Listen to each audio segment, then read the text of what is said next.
Aloha everyone, welcome to beautiful Kauai, where we like to do things Kauaian style.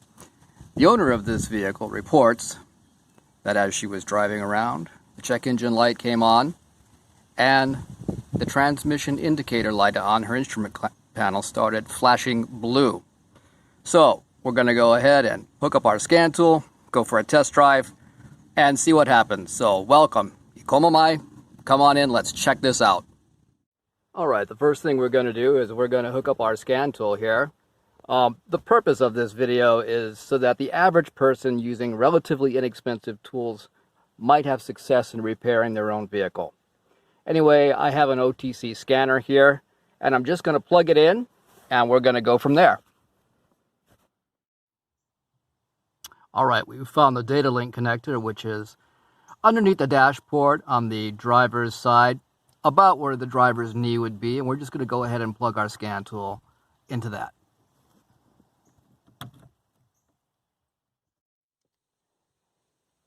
Alright, we have our scan tool hooked up now.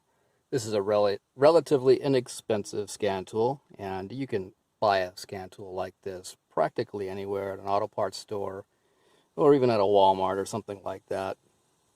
So doing this should not be too much of an issue. Anyway, we've got it hooked up, and we're going to go ahead and enter our scan diagnostics. We're going to go ahead and let this thing do an auto ID.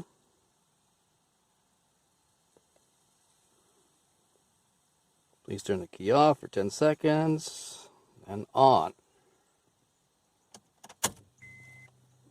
Enter to continue.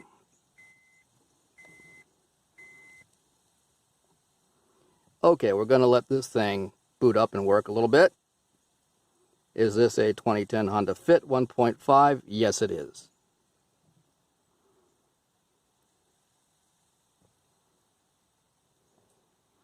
Okay.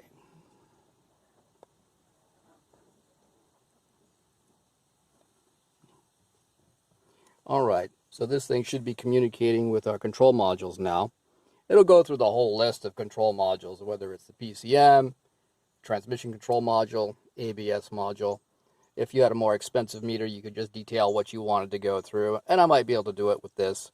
But I just wanted to let you see a specific or a general way you're going to do this. If you've never done this before, your scan tool will be different, but the steps will be pretty much the same thing. All right, there's detecting all the different modules.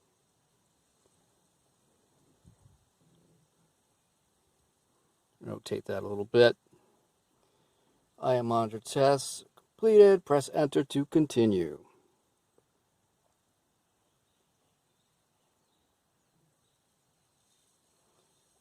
There we go, reading the modules.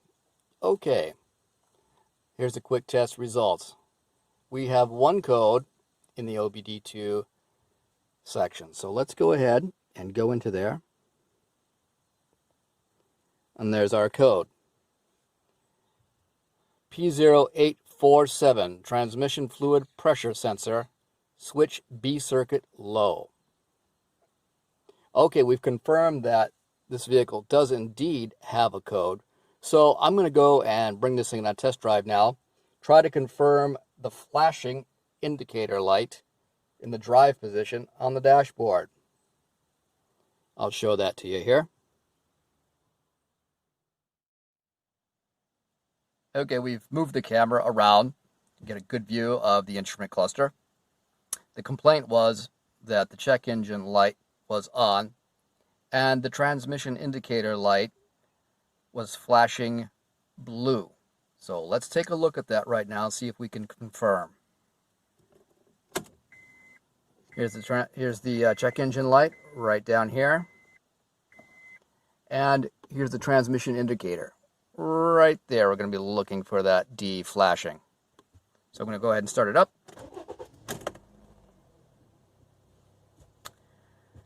And right now, we do not have a check engine light. Okay, throw that into drive.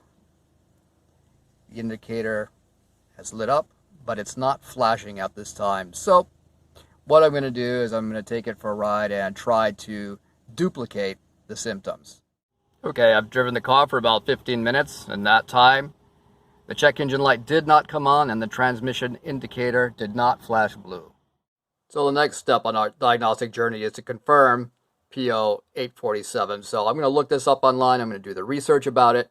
And I'm not going to put that on the video here, but I will get back to you with all the results. My research showed that this is a fairly common issue with Honda vehicles. The issue is reportedly due to the design of the original sensor that allowed moisture to enter the sensor via a vent that was built into it. Honda made a design change to the sensor and eliminated the issue. The redesigned part number is 28600-RG5-004. I spoke to the owner of the vehicle and advised her of my findings. The owner decided to purchase the updated sensor and to have it installed for her own peace of mind, in spite of the fact that I could not determine that the sensor itself was defective at this time, because at the time of the test, the mill light was off and the drive indicator lamp was not flashing. So I also found a procedure to have the switch changed out, and we're going to follow that. Alright, I've got some old ramps laying around. So I thought I just might try to use these to get the front end of the car up a bit, make it easy for me to get underneath.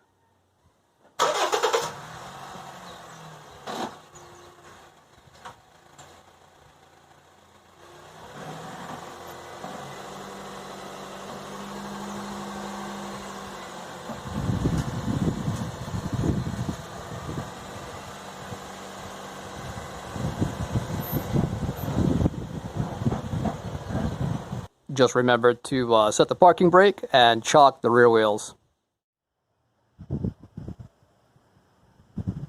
Okay, I'm trying to get a shot for you guys of the transmission fluid pressure switch. Right down under the battery, kind of underneath the airbox on the driver's side of the vehicle. You can see the yellow part of the switch right there. I'm going to try to zoom in. That's about as good as it's going to get from here. Anyway, there's the line going to it, the connector, and then there's the switch right there. So that's what we're trying to get to. Okay, here we are at the splash pad, and I'm going to remove it. The instructions say to remove it. It looks like you can actually get to the switch without doing this. However, I'm going to do it at least partially so that I can film this a little bit better for you guys. You guys can have a better view. This is held in with a series of these plastic clips that you just pry out in a few screws. I'm just going to film one screw coming out and one of these plastic clips. Here's one right here. It's a little bit difficult to get to. Would have been easier if I took the tires off and jacked it up that way. Kind of get your screwdriver in here, pry it up until it pops out.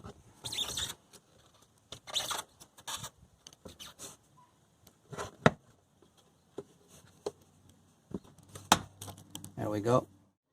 Okay, we repositioned to one of these screws, and we're just going to take this out.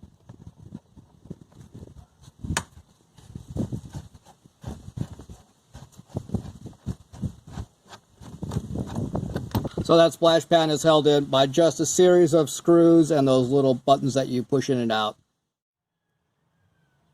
Okay, we have the splash pan off, and I thought I'd show you a better view of that switch before we work on getting that out of there. Okay, it's time to pull that switch out. I'm going to be using a 7/8 inch wrench or a 22 millimeter if you've got it. Anyway, I'm just going to pull the connector off and unscrew the switch.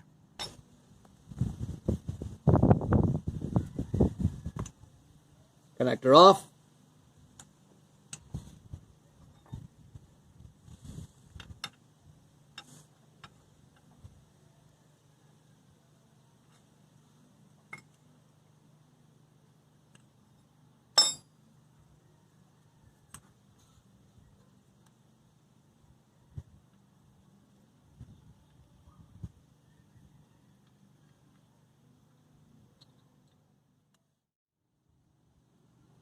Okay, we had a small amount of transmission fluid come pouring out, just a couple teaspoons maybe. Now I'm going to reverse the process and I'm going to install the new switch and put the connector back on.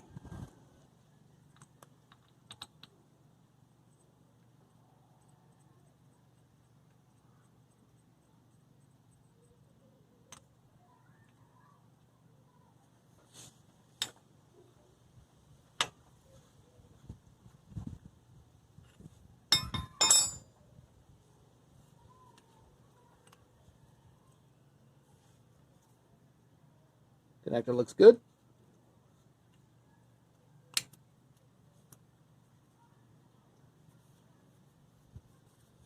Okay, the connector looked good on the inside. The switch is now installed. We're going to reinstall the splash shield. So we've completed the installation of the splash shield, and now we're going to back this thing down off the ramps.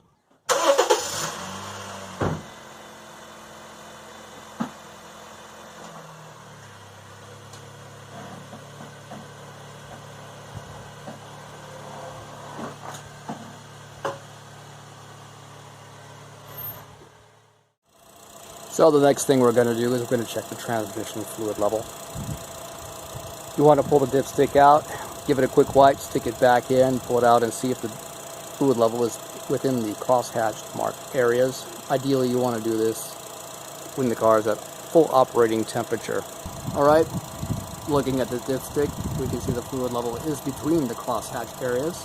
So we're going to call this a good fluid level. I'm going to stick the dipstick back in, and then we'll proceed to the next step, which will be to clear the codes. Alright, we have our scan tool plugged back in. What I'm going to do is get to the codes. I'm going to go ahead and clear the diagnostic codes, and then we're going to bring this thing for a test drive and see if we can reset them. Oops. Alright, diagnostics, we're going to reuse the same. Honda Fit. Enter.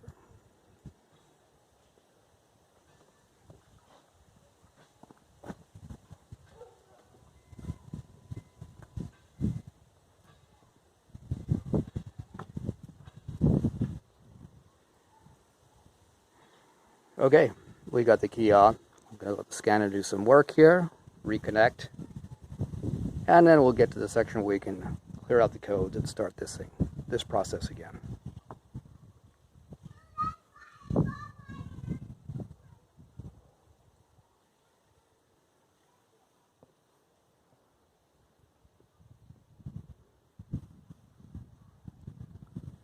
This is a new scanner for me. This is maybe the second or third time I've used it. I had a much better scanner, however, after putting thousands of dollars into that thing.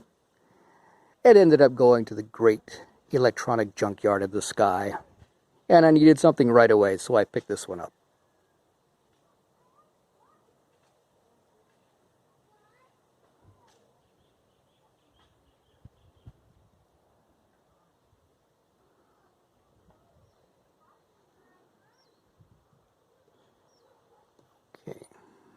Let's go to our diagnostic codes, down to erase codes, hit enter. Am I sure I want to erase them? Yes, I am. Key is on, press enter.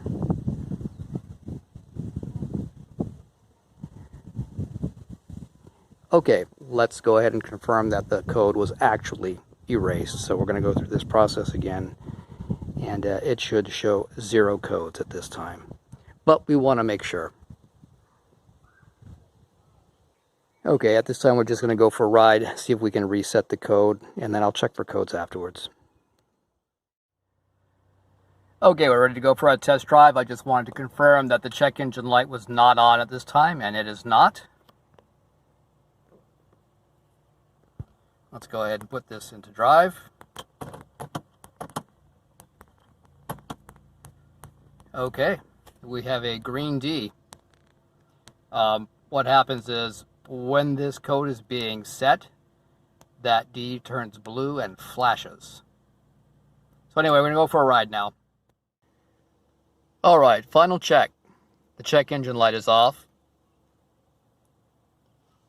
While driving, the drive indicator light stayed solid green, did not turn blue, and did not blink. And let's just do a final code read here. Okay, no codes found. So, within the last 15 minutes of driving, the code did not reset. Time will tell on this one, though. Thank you for watching. I hope you found this video helpful. Aloha.